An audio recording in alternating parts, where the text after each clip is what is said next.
Hey there, my name is Jeff and I'm the founder of Good Guides Tuition. And in this video, I'd like to talk to you about a very important question, a question I often receive from both parents and students, and that is, how important are the GCSEs? And I'd like to do this by looking at both sides of the coin. I'll give you three reasons for why I think, yes, the GCSEs are important, and three reasons for why I think, well, the GCSEs have certain gaps in them, and it's our responsibility to fill in those gaps. Okay, so with that being said, let's have a look at the first reason for why GCSEs are important.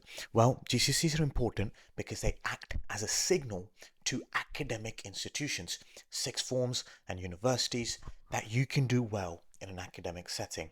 Why is this important? Well, let's face it, these institutions want to reduce the risk of taking you on as a student, and what better way to prove to them that you'd be a good fit than through your exam results.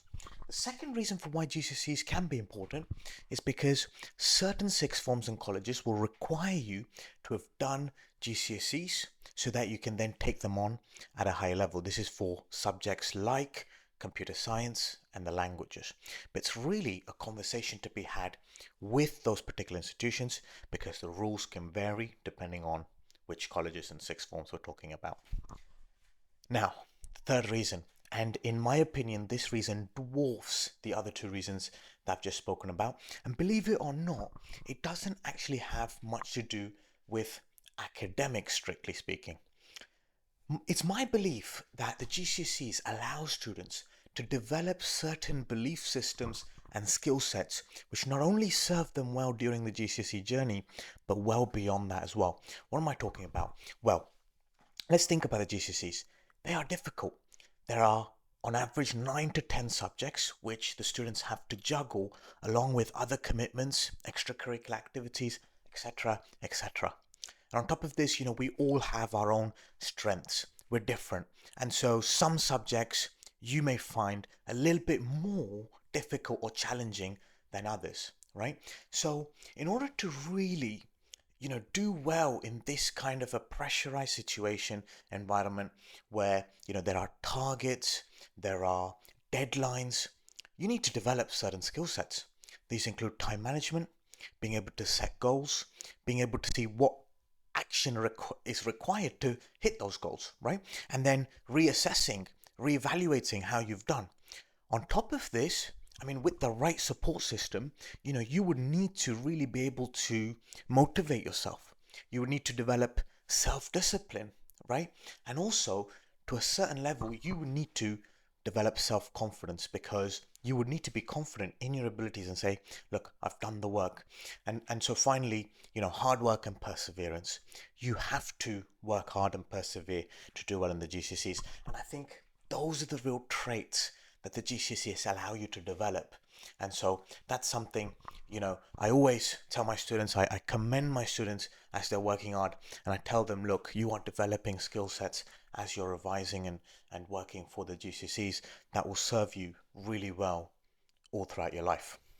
Now, with that being said, let's have a look at the no's, okay? These are more gaps that I think we should be filling.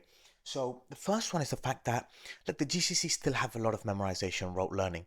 And again, I tell my students that GCSEs are basically a measure of how hard you can work. They're not really a good indicator of how intelligent one is. Because, well, intelligence, in my view, is where you can learn concepts, you can understand the concepts really well, and then go ahead and apply them to real life situations. And so it's something I encourage my students to do. You should be trying to understand the concepts and you should be looking to see, well, where does this apply every day around me, right? And sometimes that can be difficult. So this is something that I think we need to fill in the gap for. And it's really important that educational institutions look at this and say, look, we need to focus on this as well. Okay. The second reason is the fact that my students often say to me, for instance, with languages, look, I'm doing a language, but Jeff, after sort of GCSEs, I don't think I'll really be using it. And, I don't really see the point. I agree. With a language, to be conversational in a language, you need to be practicing that way after GCSEs as well. But it's just the way the system is. And this is what I say to my students when they have, these sort of issues, which, is very common and is very justified as well. But let's think about this. If you're doing a language, apart from, learning a few sort of phrases and vocabulary, are you learning about the culture and the history of the people who perhaps speak that language? Let's think about maths. Yes, you may not be using a really niche topic depending on what it is you want to do for a career, but are you not developing logical reasoning and critical thinking skills? Are you not developing analytical thinking skills? Right? So those are really important. And you may never know, when you'll have to use those skills, but let me tell you something, you'll definitely have to use them at some point in your life. Okay? And so we have to think about what else are we getting from the subjects we're learning. Take science, for instance. Again, you might not be getting into a career where, you end up using things from physics or biology or chemistry, right? However, does it not allow you to understand the universe around us, the space, matter, energy around us in further detail? And that's really what's important, okay?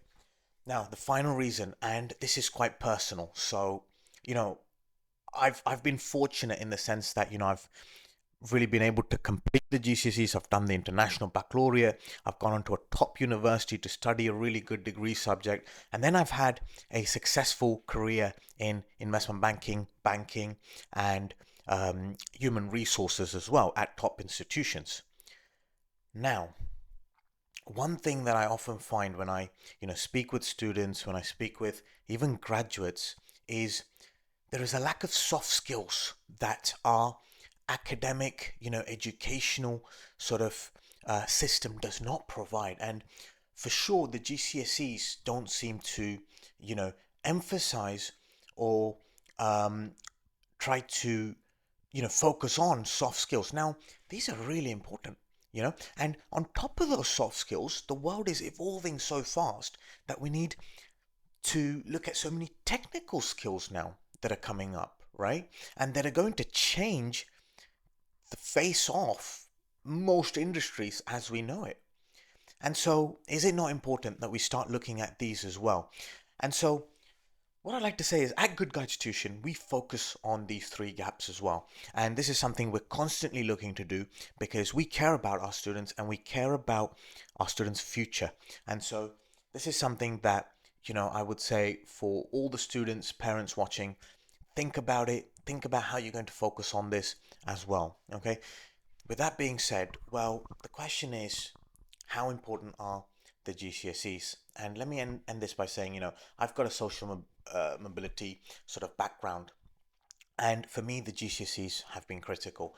The GCSEs have enabled me, and I believe the GCSEs enable students to have a strong foundation, right? A strong foundation from where you can get into top institutions, you can build those great networks, you can learn things that you're passionate about, and then I think it's really important that you don't just stay on that path and you know just travel sort of without a particular aim.